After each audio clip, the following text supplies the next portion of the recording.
believed he was free until the day he was sold. But what does it really mean to be free? Is it the absence of chains? Is it the ability to walk out of a door? Is it a feeling you carry inside yourself, something no one can touch, no matter what they do to your body? These are not questions with easy answers, and tonight we are not going to pretend they are. What you're about to hear is not a lecture. It is not a history lesson. It is something older and quieter than that. It is a collection of stories. Stories about people, real kinds of people, the kind of people who lived, who breathed, who loved someone and lost them, who made choices in impossible situations, who sometimes won and sometimes didn't, and sometimes couldn't tell the difference. The institution of slavery, one of the darkest chapters in the story of humanity, did not just take bodies. It took names. It took languages. It took the right to say no. It took children from mothers and fathers, from sons and entire futures from people who had done nothing to deserve any of it. But within all of that, within the most suffocating darkness, human beings continued to be human. They held on to things, small things, a song, a word, a memory of the way water tasted from a particular river, and some of them, in ways both loud and invisible, continue to fight. Tonight, we tell 10 of those stories. Some are stories of survival, some are stories of loss. Some have no resolution, because the truth is, not every story does. We begin, as most things do, with a morning that felt ordinary, a morning that was about to become anything but. Story 1, The Farmer's Son. He had never imagined that freedom could be taken from you in a single afternoon. A normal life. His name was Kofi. He was 23 years old, and on most mornings he woke before the sun. Not because anyone forced him to, not because a bell rang or a voice called out. He woke early because that was the rhythm of his life, the rhythm his father had taught him, and his father's father before that. The fields needed attention in the cool hours, before the heat of the day settled into the soil like a weight pressing down on everything. Kofi lived in a village along the western coast of what is now Ghana. It was 1742. The village had a name that doesn't translate perfectly into English, something closer to the place where the river bends, and it had stood in that bend for longer than anyone could remember. His family grew yams mostly, and sorghum, and there was a small garden his mother kept near the back of their compound, where she grew herbs and peppers and one small stubborn lemon tree that bore fruit only every other year, as if it was making a point. Kofi was not wealthy, but he was not poor in the way that hunger is poverty. He had enough. He had work that was his own. He had a woman he was going to marry in the dry season. Her name was Abina, and she laughed easily and argued with equal ease, and he loved both things about her. He had a life. That is the thing we must understand first before anything else happens in this story. He had a life, not a waiting room, not a prologue to something else, a full, actual, three-dimensional life with preferences and habits and small joys and small complaints.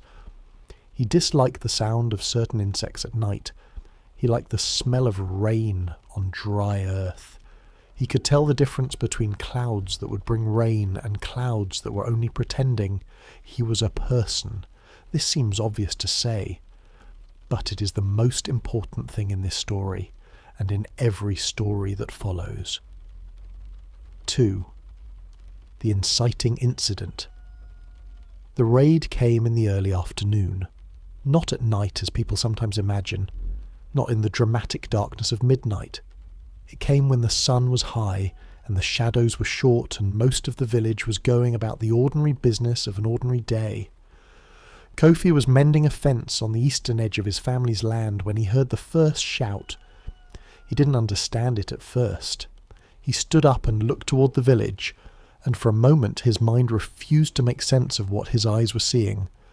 There was movement, too much movement, too fast in the wrong directions, and then the sound reached him fully, and it was not one voice shouting, but many, and some of them were screaming. He ran. He ran because his mother was in the compound, and Abina was in the village, and his younger brother was somewhere near the market, and every instinct in him said, "Go toward the people you love." He should have run the other way. He was taken before he reached the first row of houses. 4 men, 2 of them Asante, one of whom he vaguely recognised from a trading visit 3 years ago, and 2 Europeans whose faces he could not read, and whose language he did not know. They moved with the practised efficiency of people who had done this before, who had done this many times before. There was no dramatic confrontation, no speech, no explanation. One moment he was running toward his mother. The next he was on the ground, his arms wrenched behind him, a rope around his wrists that was tied with a kind of careful expertise that told him everything he needed to know about how many times this knot had been tied before. He called out for Abena. He didn't hear her answer. He never heard her answer. 3. The struggle. What followed was weeks. We will not dwell on every detail. This story is not about cataloguing cruelty for its own sake, but we must sit here for a moment, in the reality of what it meant to be marched from the interior to the coast, roped together with other people who were strangers, who came from different villages and spoke different dialects, and had all, in their own way, just had their ordinary Tuesday afternoon violently interrupted. Kofi counted. He could not help it. Counting was the only thing his mind could find to hold on to. He counted his steps. He counted the people in the line. He counted the days by the position of the sun. He was trying to build a map in his head, a way back. On the 4th day, he overheard 2 men ahead of him speaking in a language he partly understood, a neighbouring dialect close enough. They were talking about the coast, about ships. One of them said something that Kofi had heard before only as a dark rumour, something people whispered about like a curse, a word that meant, roughly, the place from which no one returns. He thought about Abena. He thought about the lemon tree. He thought, I will find a way back. He thought this because the alternative, the possibility that there was no way back, that this line he was standing in was a one-way door, was not something his mind could fully hold. Not yet. The castle appeared on the horizon on the 9th day, a white structure against the blue sky, beautiful from a distance in the way that terrible things sometimes are. He would later learn its name, but at that moment it was just a building, and he did not yet know what happened inside it. He learned. 4. The turning point. Inside the castle, in the holding chamber below the waterline where the sound of the ocean was everywhere and the smell was indescribable, Kofi made a decision. He decided to remember everything. He did not know why exactly. He couldn't write. He had no paper, no pen, no way to record anything. But he could hold things in his mind, and he decided that he would remember the names of the people around him, the languages they spoke, the fragments of their stories. He would be a keeper of those stories, even if he could tell them to no one. It was not a plan of escape.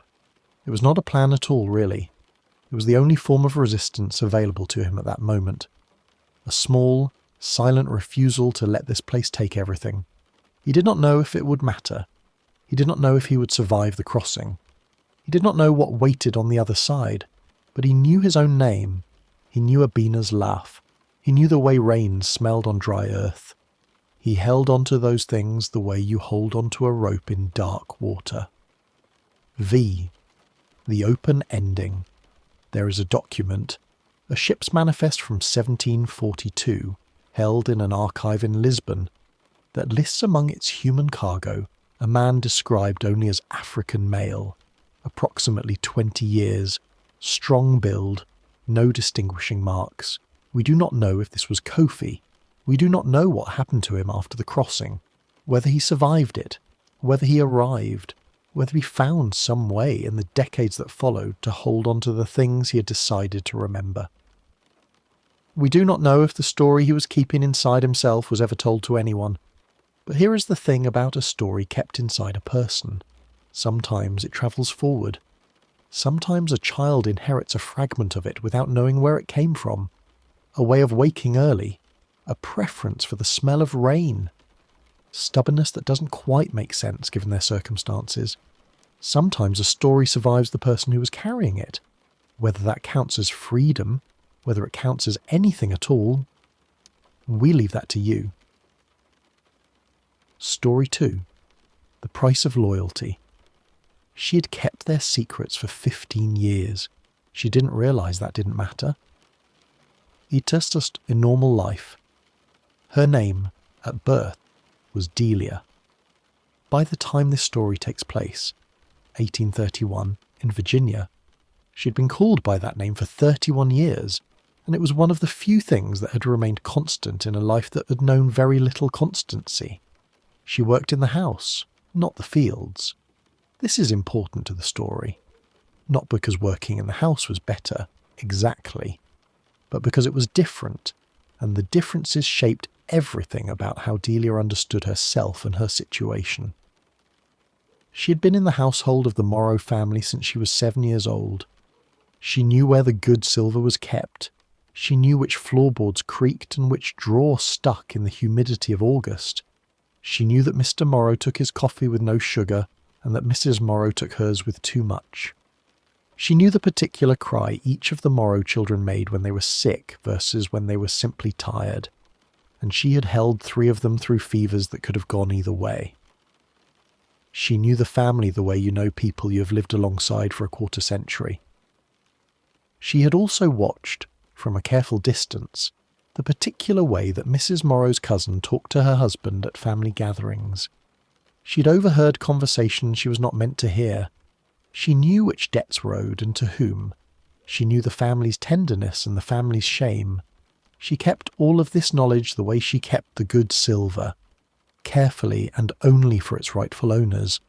She thought, in a way she had never quite articulated to herself, that this made her valuable, that it made her safe. 2. The inciting incident. The letter arrived on a Wednesday. Delia didn't read it. She wasn't supposed to, and there was also, despite everything, a part of her that had been carefully taught not to want to.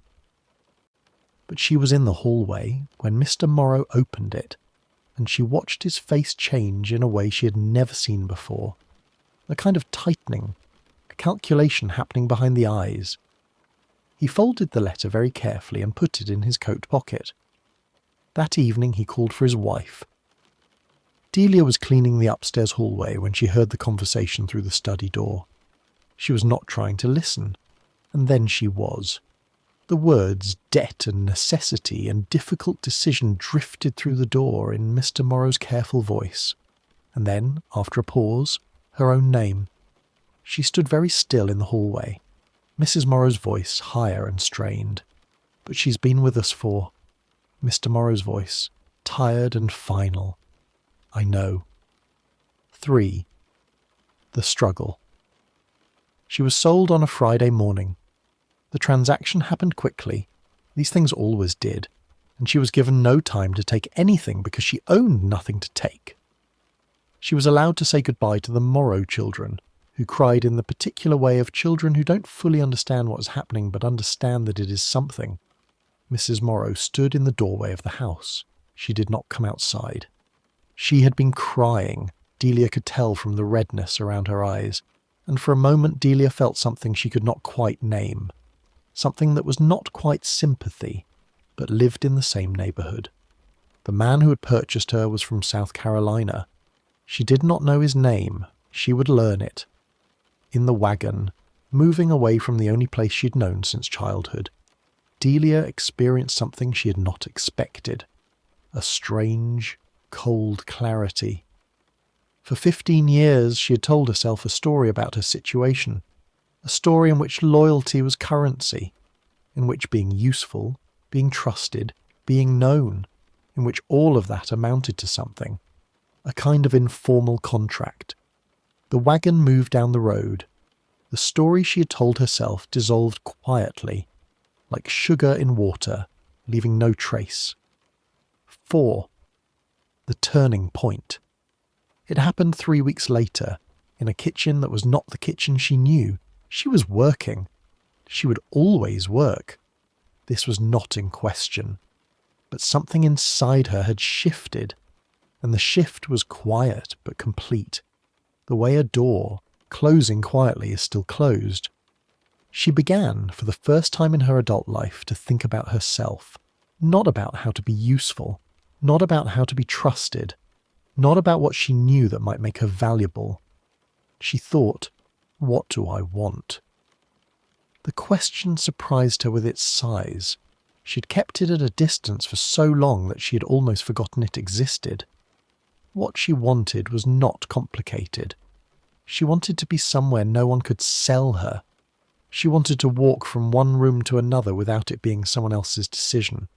She wanted to grow old in a place that was hers. She did not know how to get any of those things, but she had noticed, in her first weeks on this new property, that one of the older women, a woman named Ruth, who had lived there for years and moved through the property with a particular quiet authority, sometimes walked at night near the northern edge of the land, always alone, always unhurried. Delia had not asked about this yet, but she had started to watch. V, the open ending. There is no record of what happened to Delia. This is true of most people in her position. The records that exist are the records of transactions, purchases, sales, transfers. The inner lives of the people being transacted are almost entirely absent from the paper trail. What we're left with is this: a woman who spent 15 years believing that loyalty built something, that being known by the right people provided a kind of shelter, and then, at 31, learning in a single afternoon that she had been wrong. There is a question underneath this story that doesn't quite come to the surface. It's the question of what loyalty is, and who it's for, and what it costs when it runs in only one direction. Did Delia leave? Did she stay? Did she find Ruth and learn what those nighttime walks were about? We don't know. But she asked herself what she wanted. For some people, that question is the beginning of everything. Story 3. The distance between stars. He had been free for 6 years. He could not stop waiting for someone to take it away. A normal life. His name was Solomon. He lived in Philadelphia. It was 1849. He was 38 years old and he had been free, legally, formally, documented, for 6 years. He had the papers. He kept them in a locked box under his bed, and he checked them sometimes at night, not because he doubted they were real, but because holding them helped him sleep. He worked as a carpenter. He was good at it, precise and patient, with an instinct for the way wood wanted to move that his employer said he had never seen in a younger man. He owned 3 good tools of his own. He rented 2 rooms above a print shop and shared the kitchen with a widow who made a truly extraordinary sweet potato pie and who asked him no questions about where he'd come from, which he appreciated. He had friends. Not many, but real ones. Men from the church on Locust Street who he met with on Sunday evenings to read together and argue about things. He had books. He had opinions. He had a life, again, that was his own. And yet. 2. The inciting incident. It was not one event. That is what makes this story different from the others. It was a Tuesday, and Solomon was walking home from a job site. He had taken a route he'd walked dozens of times. He was tired in a good way, the fatigue of work done well, and thinking about nothing in particular. A man on the street looked at him. This was not unusual. People looked at each other on streets. That was part of being on a street. But this man looked at him in a specific way, and Solomon's body responded before his mind did. A tightening in the chest, a slight change in his walking pace, a scan of the street, doorways, alleys, distance to the corner. He had reached his front door before his breathing returned to normal. He sat on his bed with the locked box in his lap for a long time. This was not the first time this had happened. It was not the first time a look from a stranger had moved through him like a cold current. He had started taking slightly longer routes home, routes that kept him near crowds. He had started noting which of his neighbours would be likely to help if something happened, and which of them would look away. He was free. He had the papers to prove it. He was also constantly, quietly, exhaustingly afraid. 3. The struggle. The Fugitive Slave Act passed a year later, in 1850. The law required that even people living in free states, people like Solomon, who had been legally free for 7 years, could be seized and returned to slavery on the claim of a former enslaver. The legal protections were minimal. The financial incentive for commissioners to rule in favour of capture was explicit. Solomon read about it in the paper. Then he read it again. Then he sat for a long time. He had built something here. Rooms that were his, tools that were his, a reputation, a community, a life, assembled carefully over years. None of it, he now understood with complete clarity, constituted protection. He talked to the men from church. The conversations were careful and low-voiced and full of long silences. Some of them were already making plans. Some of them had family in Canada, a word that had started to sound less like a place and more like a prayer. Solomon thought about his tools. 3 good tools, bought with his own money. He thought about the widow upstairs who would wonder what happened to him. He thought about the books. He had 12 of them now, lined up on a shelf he had built himself. He thought about what it meant that everything he had built could still be taken. 4. The turning point. He made a list. This was very much Solomon's style. Precise, patient, the way he worked with wood. He made a list of what he could carry and what he would have to leave.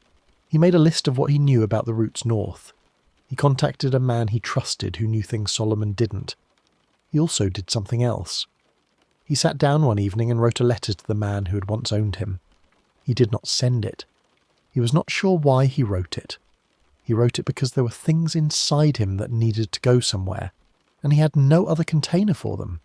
He wrote about the 7 years, about the carpenter work, about the books, about the church on Locust Street. He wrote, "I have not spent one day of the last 7 years without thinking about what you could do to me. I do not believe this is what freedom is supposed to feel like, but I do not know what else to call it." He folded the letter and put it in the locked box with his papers. Then he began to pack. V. The open ending. There is a question buried in Solomon's story that he never quite asked out loud. If freedom is a legal status, but you live every day as though it might be revoked, if you walk modified routes and sleep with documents under your bed and feel your chest tighten when a stranger looks at you, is that freedom? Or is it just a different kind of confinement? And the harder question underneath that one, if he crossed into Canada, if he reached a place where the law could not touch him, would the fear go with him? Can the body unlearn what it has learned? Solomon understood something that is very difficult to explain to someone who has never experienced it. Freedom for him was not a switch that had been flipped. It was a direction, something he was moving toward. Maybe he would reach it. Maybe the distance would always remain. He packed his 3 tools. He left the books, all 12 of them, for the widow upstairs. He hoped she would read them. He stepped out into the night and walked north. Story 4. The Overseer's Sleep. He told himself he was a fair man. He had a long list of reasons why this was true. Nay, a normal life. His name was Thomas Cade. He was 44 years old, and he had worked as an overseer on a cotton plantation in Mississippi for 11 years. Before that, he'd worked on 2 other properties. Before that, he'd been a farmer's son in Georgia who had not inherited enough land to matter, and who had figured out in his early 20s that this particular job paid reasonably, and came with a house and a horse. He was not a wealthy man. He was not a slave owner. This distinction was important to him, more important perhaps than he ever examined directly. He had a daughter back in Georgia from a marriage that had ended badly. He sent money when he could. He thought about her sometimes, wondered what she was like now. She would be 14, and told himself that when he'd saved enough he would go back. He was not a cruel man. This is also important to him, something he said to himself often enough that it had the quality of a habit. He ran a tight operation, yes. He made decisions that were not always pleasant, yes, but he did not. This was the line he'd drawn for himself. He did not do some of the things he'd seen other overseers do. He had a line. He slept reasonably well most nights. 2. The inciting incident. The inciting incident of Thomas Cade's story is not dramatic. It is a boy named Henry. Henry was 12 years old, small for his age, and he had the particular quality of stillness that some children have.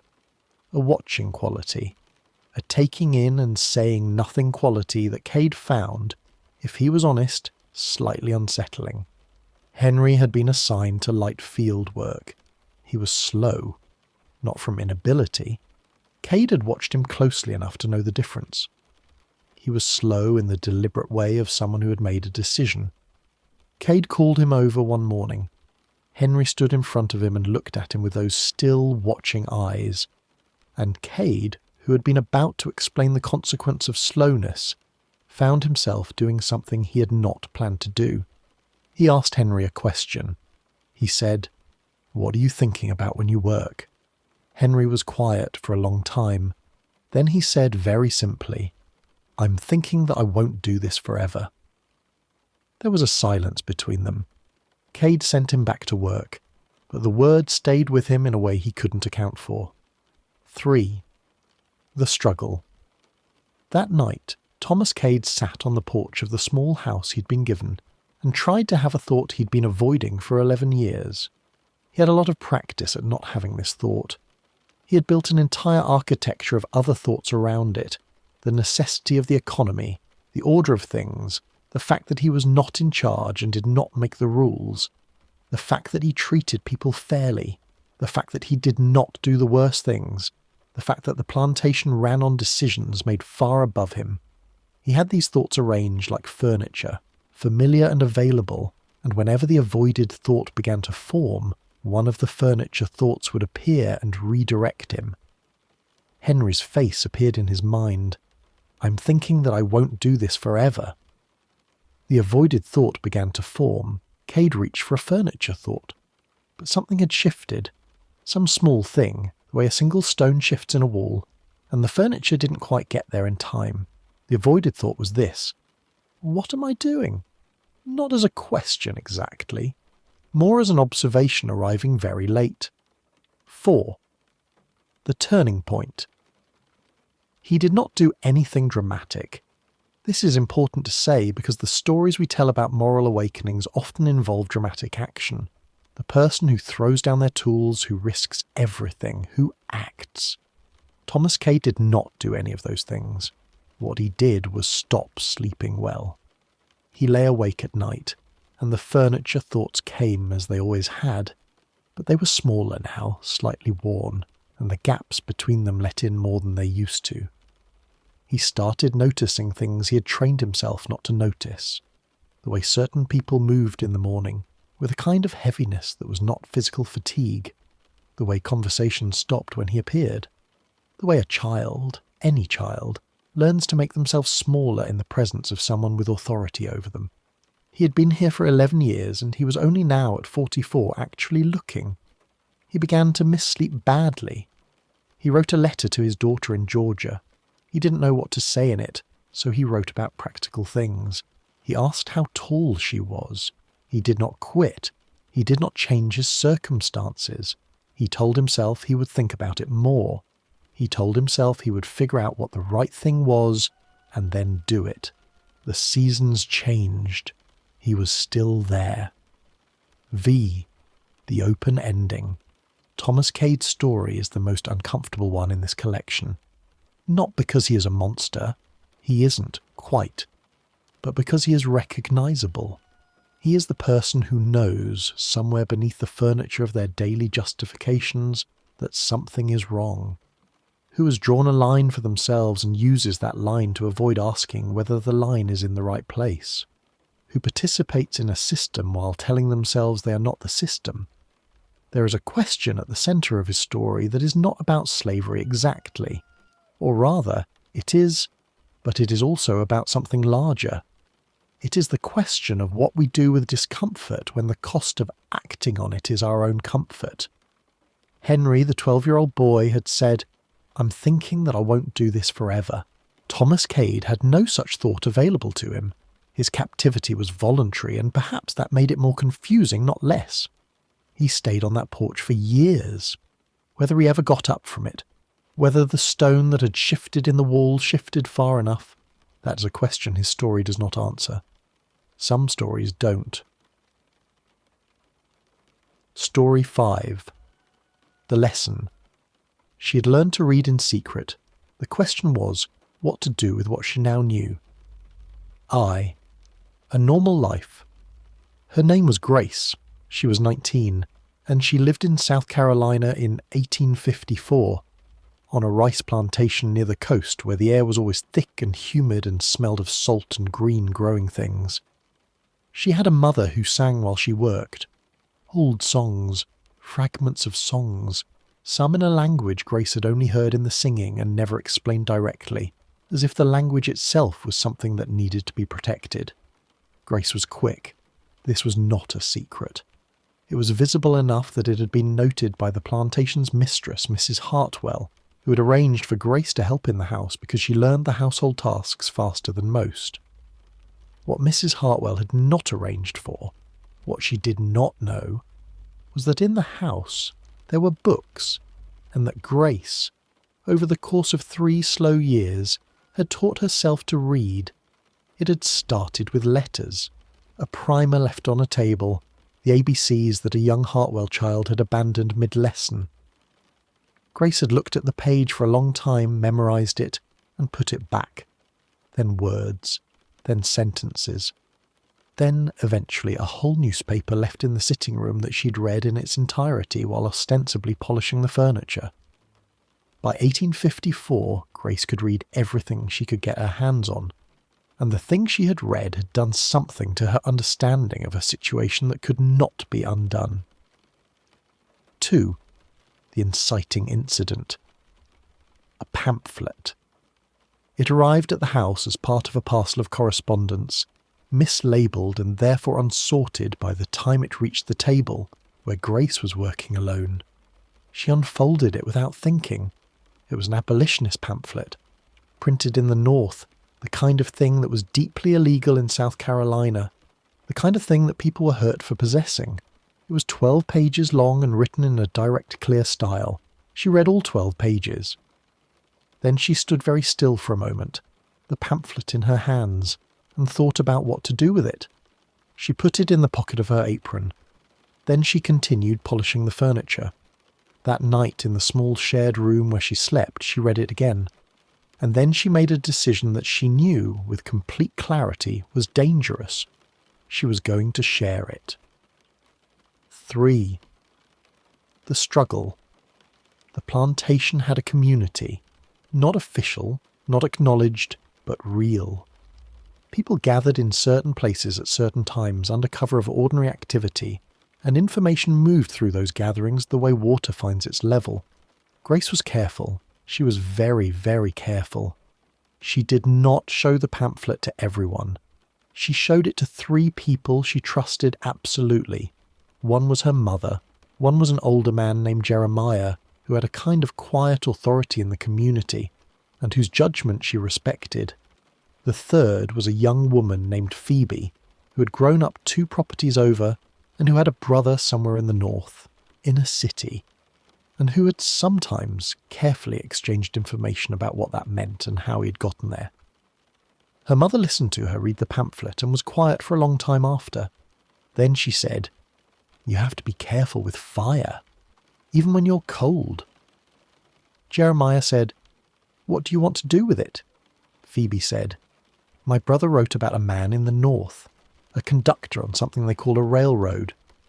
The 3 of them sat together in the dark and spoke in low voices about something that had no name they could say out loud. 4. The turning point. Grace had two things inside her that were in tension. The first was fear. Clear, rational, well-founded fear. She knew what happened to people who were caught with abolition materials. She knew what happened to people who helped others escape. She knew what happened to people who were considered troublemakers. The second was something harder to name. It lived in the same place as the language in her mother's songs. That language that had never been explained but had always been felt. It was a sense of something owed. Not to herself exactly. To the future. To the idea that things could be different. She'd learned to read by looking at a page and refusing to let it remain foreign to her. She thought maybe this was the same kind of thing. She told Phoebe, "I want to know more about the railroad." Phoebe looked at her for a long moment. Then she said, "It takes a long time, and you can't know everything at the beginning. You just have to take the first step." Grace thought about fire, about cold, she said. "I know." V. The open ending. We do not follow Grace out of this story. We leave her here at the moment of decision. This is intentional, because what matters about Grace's story is not the outcome, whether she escaped, whether she helped others escape, whether she was caught. What matters is the particular quality of the decision she made. She had been given access to one house, one set of rooms, one window onto the world, and she had used it to teach herself something she was forbidden to know. And then she had used what she knew to look further. She had, in a very specific way, refused to accept the boundaries of what she was allowed to be. Her mother's songs were in a language no one had explained to her, but she had heard something in them anyway, a grammar of resistance that didn't require translation. The question underneath Grace's story is about knowledge, about what it does to a person to have access to ideas about their own freedom, about whether knowing something is the same as having it, or whether it is something better, the beginning of the wanting that precedes the having. She stood at the edge of a decision. The rest of the story belongs to her. Story 6. The Mother's Arithmetic. She had done the math. She kept doing the math. She couldn't stop. A normal life. Her name was Cora. She was 32 years old and she had 3 children. A son named Isaac, who was 8. A daughter named Lily, who was 6. And a baby boy, not yet a year old, that she had named after her own father, who she had not seen since she was 12. Cora worked in the fields of a tobacco plantation in Kentucky. She was strong. This is just a fact, not a compliment, and not something she had chosen. She had been made strong by work and by necessity, and by the particular way that the body answers to what it's asked to do year after year. She was considered, by the ledgers of the man who owned her, to be among the most productive workers on the property. She had been noted as such in correspondence. This was a fact about Cora that she found both meaningless and frightening in equal measure. Her children lived with her. This was the thing she held closest. They were together. This was the condition on which everything else rested, the quiet floor beneath all other floors of her life. They ate together. They slept in the same space. She knew all their sounds. Isaac's particular restless turning in the night. Lily's habit of humming quietly to herself when she was nervous. The baby's different cries and what each one meant. She had a life organised entirely around their proximity. 2. The inciting incident. There was a debt. She didn't learn the details. The details were not her information to have. What she learned was the outcome of the details. She learned it the way she always learned things of consequence. Too late, and from the movement of other people, she saw the buyer arrive. She had seen buyers before, and she knew what they were. She watched from a distance as the man who owned her walked with the buyer across the property, pointing at things, and she held the baby against her chest and felt her heart doing something strange. Later that day, she was called to the house. She brought the baby. She held Isaac's hand on the way. Lily walked on her other side and held the edge of her dress the way she did when she was nervous and was humming very quietly. The man who owned her was looking at the floor when she entered the room. This detail, the looking at the floor, registered in Cora's body before her mind had processed what it meant. The buyer looked at the children. He looked at Cora. He said a number. The man who owned her said a lower number. They negotiated. They were discussing whether to take one child or two. Cora stood very still. The baby was asleep against her chest. She was aware of every point of contact between her body and her children, the weight of the sleeping, baby, Isaac's hand in hers, Lily's grip on her dress. The men came to an agreement. 3. The struggle. What does a person do with a loss like this? There are not adequate words for it. There are not perhaps adequate words in any language, not because the feeling is too large for language, but because language is a tool built by the people who survived to build it, and some losses are the kind that end the building. Cora kept working. She did this because there was no alternative, and also because work, the physical fact of it, the body's demand that the mind attend to immediate things, was the only way to put 1 hour in front of another. She did the math, as she thought of it. The math was this. Her children were alive. They were alive and somewhere in the world, and the world was finite, which meant that somewhere in it there was a location where they were. She did not know the location. She could not go to the location, but it existed. The math was also this. She could not get to them from here. And then the math became harder. What could she do from here that would eventually create the conditions for something different? She started watching the property differently. She'd known it for years, but she had known it as a landscape of tasks. She started to know it as a landscape of movement. Who moved when, where the gaps were, what was observed and what was not. She was doing the math. 4. The turning point. The shift, when it came, was very quiet. It was an evening in October, and Cora was at the end of a long day, and she was looking at nothing in particular, and something inside her went still. She'd been trying to keep alive the version of herself that was waiting for the children to come back, waiting for something to change, something external, some intervention, some morning when things would be different. That evening in October she understood that no such morning was coming of its own accord. This should have felt like despair, and it had an edge of despair in it. But underneath the edge there was something else, something harder and simpler. She was going to have to create that morning herself. She did not know how. She did not have a plan. But the math had arrived at something. She was 32 years old. She was strong. She knew this property better than anyone, and somewhere in the finite world her children existed. She began, the very next morning, to look for ways through. V. The open ending. Cora's story raises a question that is not about freedom in the abstract.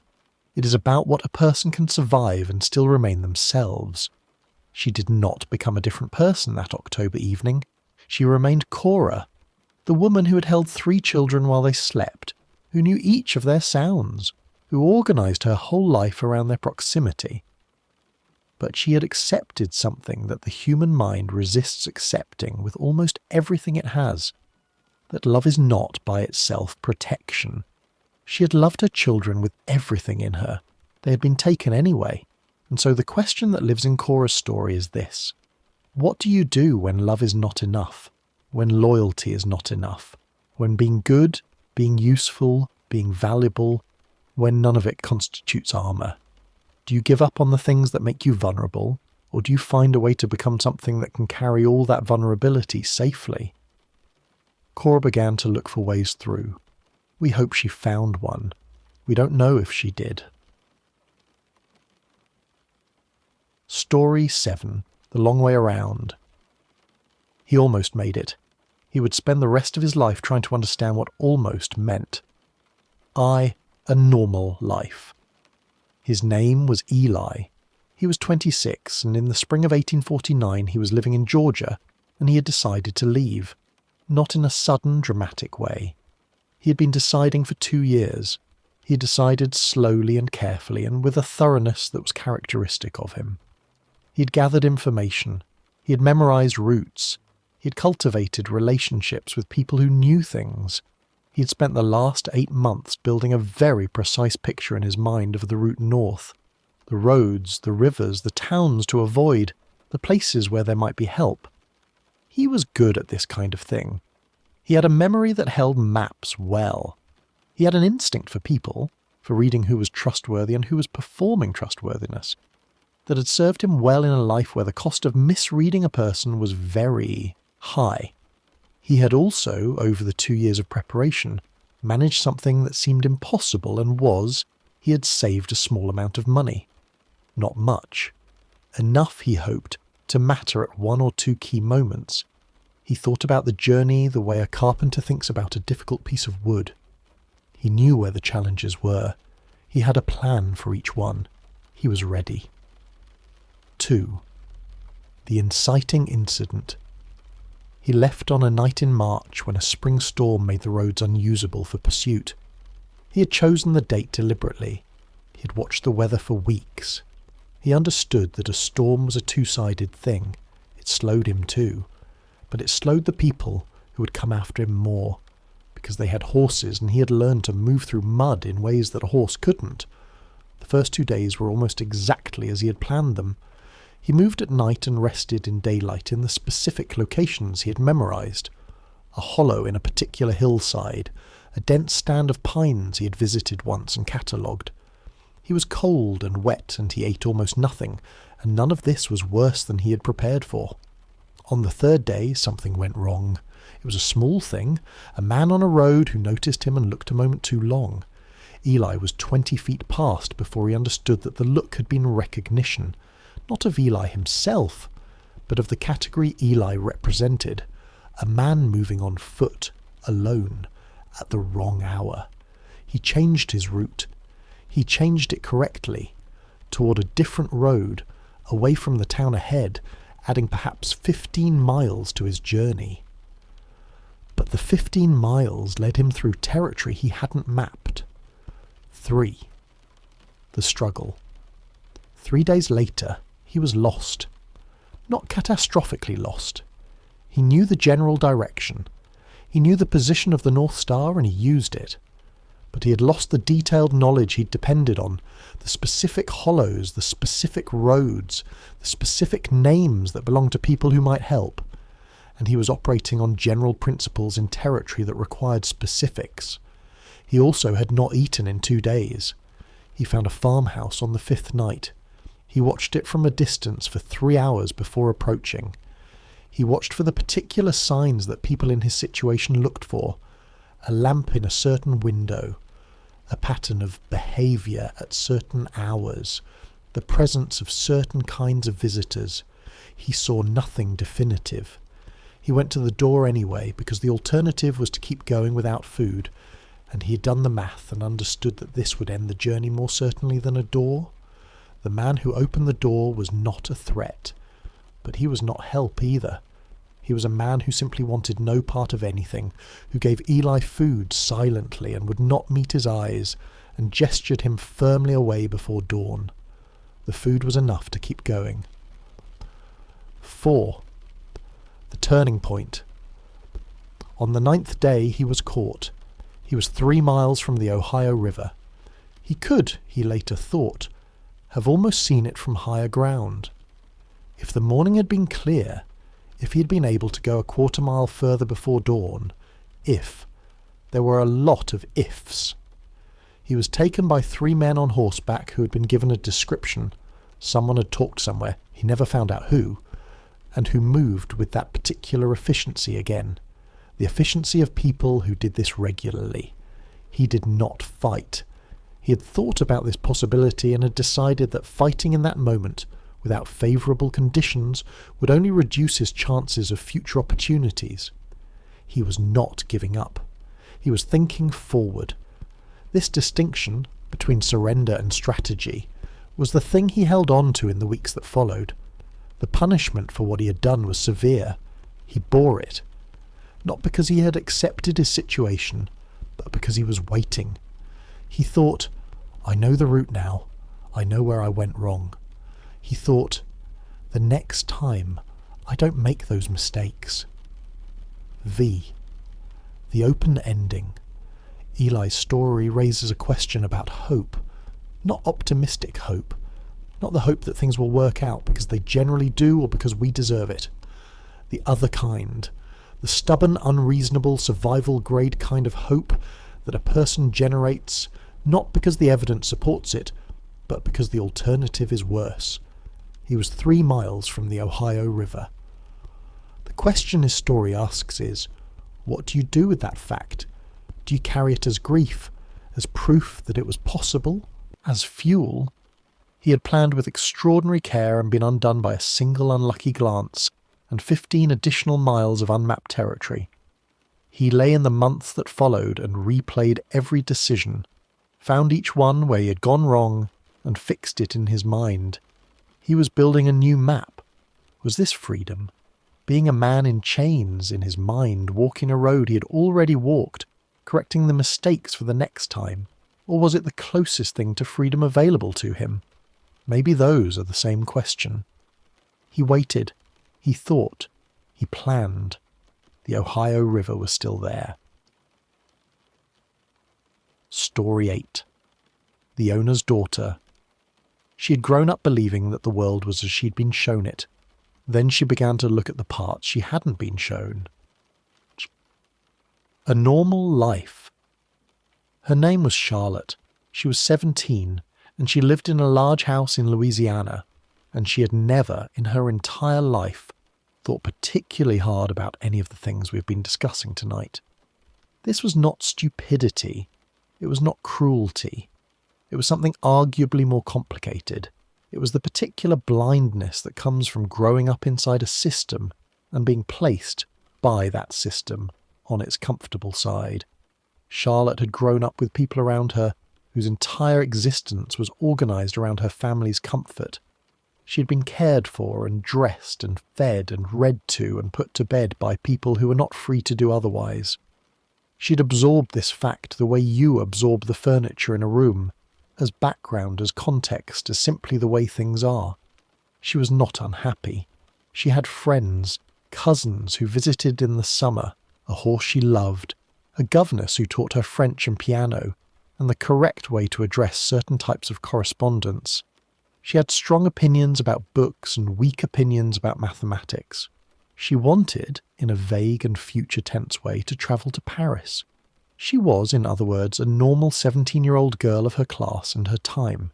Not a villain, not a hero. Just a person who had not yet had to look directly at the thing she was standing on. 2. The inciting incident. The woman who had taken care of Charlotte since she was an infant was named Marie. Marie was 50 years old and had been on this property since she was 15. She knew Charlotte's habits and preferences and fears better than Charlotte knew them herself. She'd held Charlotte through nightmares and fever and the particular cruelties that adolescent girls sometimes do to each other. There was between them something that Charlotte would have called love, and which was real, and which was also, it must be said, complicated by everything else. One afternoon in the fall of Charlotte's 17th year, she came into the kitchen and found Marie sitting at the table, very still, holding a piece of paper. Marie had a grown daughter on a property 2 counties over. Charlotte knew this in the abstract way you know background facts about people. The paper was a letter from that property. Marie's daughter had been sold. Charlotte stood in the kitchen doorway. She had never seen Marie look the way she looked at that moment. 35 years of Marie's face across every emotional terrain Charlotte could imagine, and she had never seen this. She wanted to say something.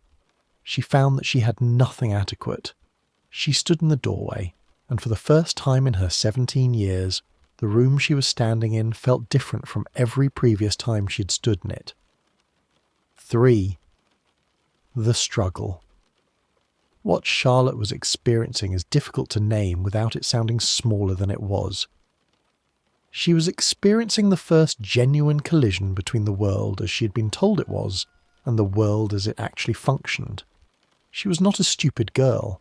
She had absorbed, through books and overheard conversations and the general atmosphere of the time, an awareness that there were people, abolitionists, agitators, people in the North, who thought the system was wrong. She had processed this the way you process a minority opinion you find somewhat incomprehensible, as a feature of the world, not a challenge to her own understanding. Standing in that kitchen doorway, looking at Marie's face, something happened that ideas had not been able to do. She understood for the first time what the system required. Not in the abstract, not as an argument or a political position. She understood it in the specific and irreducible fact of one woman's face holding one piece of paper, having just learned that she would never see her daughter again. She went to her room and sat on the edge of her bed for a long time. She thought, I have benefited from this every day of my life. She did not know what to do with that thought. 4. The turning point Charlotte did not become an abolitionist overnight. Real understanding doesn't work that way. It is not a light switch, but a slow fire, and it burns things as it goes. What she did was start asking questions. This was, in its own way, a radical act. She asked her governess questions that the governess answered carefully and then quickly redirected. She asked her father questions that he dismissed with a practiced ease that she now found strange. She went to the library. The plantation had a good library, her father was proud of it, and found the particular absence where a certain kind of book should have been and was not. She began to notice the structure of what she had been taught, the gaps, the redirections, the particular emphasis. She also began to notice Marie differently, not as background, not as furniture, but as a person with a history that Charlotte had never asked about and never been encouraged to ask about. One afternoon she asked. She sat down in the kitchen, which was already unusual. She sat in the kitchen like a person who belonged there, and she asked Marie about her life, where she was from, what her mother had been like, what her daughter was like. Marie looked at her for a long moment. Then she answered. It took a long time. Charlotte listened. V. The open ending. Charlotte's story is in some ways the most incomplete one here, because it is the story of someone at the very beginning of understanding something. She is 17. She's standing at the edge of a door she has just realized was a door. What she does, with what she now knows, that is a question her story doesn't answer. Because that's how it is with understanding. Understanding is not the same as action. Charlotte could understand everything that she was beginning to understand and live out her life in the same house, on the same property, differently disturbed but behaviourally similar. This happens. It happens often. Or the understanding could become the kind that demands something, the kind you cannot live alongside without eventually having to respond to. The question her story raises is not really about Charlotte. It is about the particular position of the bystander, the person who is not the perpetrator and not the victim, but who has benefited, who is standing on something. What do they owe? What is the cost of knowing? What is the cost of continuing not to know? Marie told Charlotte about her daughter, about the property 2 counties away, about the particular way her daughter laughed. Charlotte listened. Then she went home and tried to sleep. She found it harder than it used to be.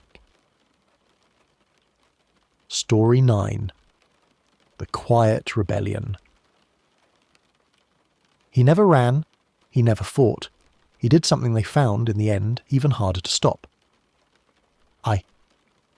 A normal life. His name was Samuel. He was 51 years old, which was considered old by the particular arithmetic of his world, and he had the kind of authority that sometimes grows in a person not from position, but from duration and character. People brought him their problems. He listened. He did not always have answers, but he had a quality of steadiness, an unhurriedness, that other people found in difficult times to be its own kind of resource. He had been on the same property in Maryland for over 30 years. He had watched children born and grow. He had watched old men and women die. He had seen 4 different men who owned the property, through inheritance and debt and sale, and he had outlasted all of them. which gave him a kind of perspective that was unusual. He did not talk much. He was not dramatic. He worked, and he observed, and he kept things. 2. The inciting incident. There was a new overseer. This was not in itself unusual. Overseers came and went, but this one was different from his predecessors in a way that Samuel registered quickly. He was interested, in an unsettling way, in breaking things.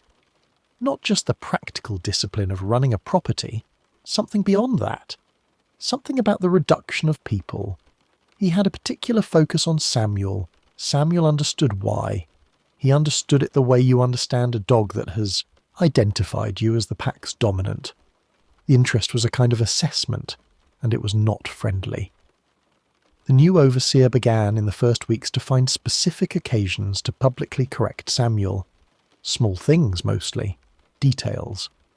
But the pattern was clear. Samuel watched and said nothing. The overseer escalated. Samuel continued to say nothing. This, it turned out, was the thing that the overseer found most infuriating. 3. The struggle. Samuel had learned, over 51 years, something that is very difficult to learn. The difference between submission and stillness. Submission is the body's capitulation and the spirit's withdrawal. Stillness is something else, a quality of presence that doesn't require the other person's participation, a centre of gravity that external force cannot locate. He had been building this quality for decades. He was not sure when it had started. Perhaps it had always been there, in some seed form, and the years had grown it. He continued to work. He continued to listen to people. He continued to hold, in his memory, the generations of people who had lived on this property. Their names, their stories, their children's names. He continued to be the person people brought their problems to. The overseer could not touch any of this. It left no marks, required no equipment, could not be confiscated. This was, in its quiet way, the most durable form of resistance available to him. 4. The turning point. The turning point in Samuel's story is invisible from the outside. It had happened years before this story begins, so many years that he sometimes struggled to remember the exact moment. He had been much younger, and there had been a particular period of difficulty that we will not detail here, and he had come out of it changed. What had changed was his relationship to the concept of winning. He had stopped trying to win in ways the system recognized. He had stopped measuring his life against the metrics the system offered: productivity, compliance, invisibility, survival. Those were real things, and he attended to them. But they were not the scoreboard he kept. The scoreboard he kept was internal, and it measured different things. It measured the number of people he had listened to, the number of stories he was holding, the number of times he had been a steady presence when someone needed one, the number of names he remembered that no one had written down. He was building something. He didn't know what it would ultimately be or who would carry it forward. But he was building it. The overseer could not find this with any of the tools at his disposal. This was, in its own way, a kind of freedom. V. The open ending. Samuel's story is the one that sits most quietly alongside the question at the heart of this whole night. What does it mean to be free? He was not free in any formal sense. He could not leave. He could not choose his days. He was, by every legal and practical measure, entirely unfree. And yet, there was something in Samuel that was not available to the systems around him. Not because it was hidden, he was not hiding it, but because it was of a different kind than what those systems were equipped to handle. They were equipped to handle defiance, escape, rebellion, visible resistance. They were not equipped for the particular quality of Samuel. He was 51 years old, and he had decided somewhere along the way that the interior of himself was not available for occupation. Was that freedom? The freedom of an unconquered interior, while the exterior remains fully constrained? Is that enough? Or does calling it freedom make peace with something that should never be made peace with? Samuel himself would not have called it freedom. He would have called it survival, the particular kind that costs you nothing you are not willing to give. Whether you call that freedom or something else, that is a question we leave with you. Story 10. The Deed. She had papers, she had a house, she had her name. She kept asking herself why it still didn't feel like enough. A normal life. Her name was Josephine. She was 44 years old and she was free and she lived in Cincinnati. And it was 1865 and the war had just ended. And the thing she had spent her entire adult life wanting had just, in theory, in law, in the language of amendments and proclamation, arrived. She had a house, small but solid, on a street of similar houses in a neighbourhood of people who had been living the particular life she was now legally permitted to live for varying amounts of time, some for years, some since birth. She had a job, she took in sewing and she was very good at it, and she had regular clients who trusted her work and paid her fairly. She had a few friends who gathered on certain evenings and talked and laughed and argued and sometimes sang. She had a niece who came to visit on Sundays and was 11 years old and asked questions about everything and was, Josephine thought, the best kind of person. She was, by any account, doing all right. And yet there was this thing, too. The inciting incident. The inciting incident of Josephine's story is not dramatic. It is an absence of drama that is, in its own way, dramatic. The war ended in April of 1865. By June, the newspapers were full of the language of freedom, the 13th Amendment, the Emancipation, the New Era, the Dawn, the Turning Page, the language of finality. Josephine read all of it carefully, and she found that reading it produced in her a feeling she could not quite name. Not joy, exactly, or not only joy. There was joy somewhere in it. Yes, the particular full-body relief of a fear that had been constant for so long you had stopped registering it as fear, and then it lifts, and you feel the absence of it as its own kind of new sensation. But there was also something else, something that sat alongside the relief in a way she hadn't expected, a question that kept forming and wouldn't quite complete itself. She sat on the small porch of her small house one evening in June and tried to find the words for what she was feeling. 3. The struggle. What Josephine was feeling was, in part, this. She was free. The law said she was free. The war had been fought and people had died and the amendment had been ratified, and that was real, and it mattered enormously, and she did not want to say otherwise. And yet, she still looked over her shoulder on certain streets. Not always, not catastrophically, but sometimes. A habit of the body that hadn't yet received the news. She still felt in certain rooms, in certain conversations, the particular heightening of attention that comes from being in a space where your right to be there is not quite settled, where the transaction of your presence is being evaluated. She still knew, with the clarity of a woman who'd been watching carefully for 44 years, that the law and the life were not the same thing. That freedom written on paper still needed to be freedom lived in a body, on a street, in a room, and that living it was going to be something that the paper could not do for her. She talked about this sometimes with her friend Ida, who had been freeborn in Pennsylvania and who had a different relationship to these questions. Ida said, "It's real. Don't let them tell you it's not real." Josephine said, "I know it's real. I'm asking why real doesn't feel like what I thought it would feel like."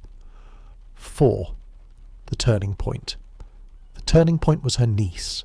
The 11-year-old who asked questions about everything was named Clara, and she came on a Sunday in August, and she arrived with the news that she had started school, an actual school, in an actual building, with desks and books and a teacher who wrote her name on a list and had expectations of her. Clara talked about it the way children talk about things that are entirely wonderful, breathlessly, with her hands jumping between subjects, looping back to things she'd forgotten to mention. Josephine listened and felt something shift. She was 44. She'd spent her whole adult life surviving inside a system that was explicitly built against her. She had watched people she loved broken by it. She'd kept going not because there was a guarantee at the end, but because the alternative was to stop going, and she had been constitutionally unable to stop. And here was this child, this 11-year-old child with her name on a list in a building where she was expected, where someone had a plan for her future, where the question was not whether she would survive, but what she would become. Josephine thought, this is why. Not just for herself, for the children, for the ones who would grow up in a world where the door at least was open. Whether the room behind the door was as advertised, whether freedom would be real in practice the way it was real in law, that was still to be seen. She was not naive about this. She had 44 years of evidence about the distance between what was written and what was lived. But the door was open. That was worth something. That was worth everything she had kept going for. V. The open ending. Josephine's story does not end on a note of pure triumph, because that would be dishonest. The years after 1865 would bring things she could not yet see from her porch in the August of that year. The systematic dismantling of protections, the rise of new systems with different names that accomplished many of the same ends. The particular distance between formal freedom and actual freedom, a distance that she had already noticed and named and that would, in the decades to come, reveal itself to be larger than even she had estimated. She could not see that from where she was sitting. She could see Clara.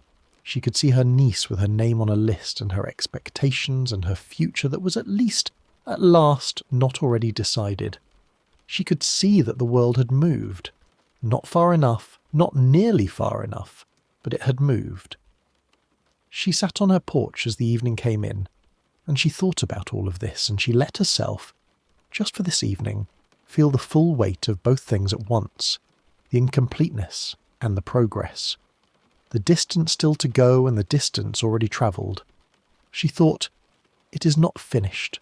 She thought, but something changed today, and 20 years from now someone will sleep differently because of what changed today. She sat with that. The street was quiet. The evening came in. A lamp came on in a window across the way. Josephine stayed on her porch for a long time after it got dark. 10 people who lived, who breathed, who wanted things and lost things and held on to things and let things go.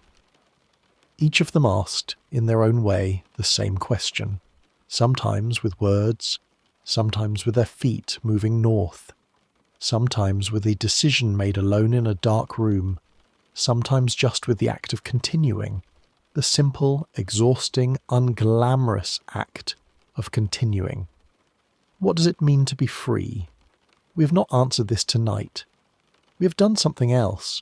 We have held the question up to 10 different kinds of light, and watched what each kind of light shows. We have seen that freedom is not one thing. It is not simply the absence of chains. Solomon knew this. He had the papers and the fear both. Josephine knew this. She had the amendment and the uncertainty both. We have seen that the systems that constrain people are creative and adaptive. They change form. They change names. The chains become different shapes. But the underlying question, who has the right to determine another person's life? That question does not go away when the formal institution does. We have seen that resistance is not always loud. Sometimes it is a man named Samuel being steadily, unfindably himself for 51 years. Sometimes it is a woman named Grace reading a pamphlet and deciding to share it. Sometimes it is Kofi in a holding cell deciding to remember. And we have seen the question that Charlotte's story raises, the question of what is owed by the people standing on the comfortable side of a system they did not build. Whether understanding changes anything, whether understanding is the beginning of something or the end, these are questions without clean answers. We are not going to give you clean answers, because clean answers on questions like these are almost always lies. What we will leave you with is this: the people in these stories, and the millions of real people behind them. The real Kophis and Delias and Solomons and Graces and Coras, whose names were often not recorded, whose stories were often not told, they continued. They continued under conditions that would have stopped most people. They found in themselves resources that no one had prepared them for, that no system had provided. They found them in songs and in memory, and in the small, stubborn lemon tree that bore fruit only every other year. They found them in each other, and what they were looking for, what all of them, in their different ways, were moving toward, was not so complicated. They wanted to wake up in the morning and have the day be theirs. They wanted to know that the people they loved would still be there at the end of it. They wanted to make choices that were their own choices, even small ones. They wanted to be the authors of their own stories. These are not large demands. They are in fact the minimum conditions of a human life, and yet for so many people, for so much of human history, they were not available. The institution of slavery is formally ended in most of the world, but the question, the real question, underneath everything, is still alive. Are the conditions in which people live genuinely theirs to shape? Are there still systems, legal, economic, social, cultural, that determine outcomes before the person inside them ever makes a choice? Are there still rooms where some people's presence is being evaluated, where some names are written on lists and some are not? And deeper still, is there still a self inside us that can be owned, that can be shaped from the outside until it believes its own captivity is natural? Until the cage is not just physical, but interior, a way of thinking, a set of beliefs about what we deserve and what is possible. These are the questions that belong to every generation, including ours. We did not give you the answers tonight. The answers, if they exist, are yours to find. In your own life, your own choices, your own willingness to look at the things that are uncomfortable to look at. But we leave you with one final question to carry with you as the night settles in and the stories quiet down and you move back into your own life. Are you truly free? Not in the formal sense, not on paper. Are you free in the way that matters most, in the way you think about yourself, in the story you tell yourself about what is possible, in the size of the life you allow yourself to want? And if not, what is the shape of the cage, and who built it?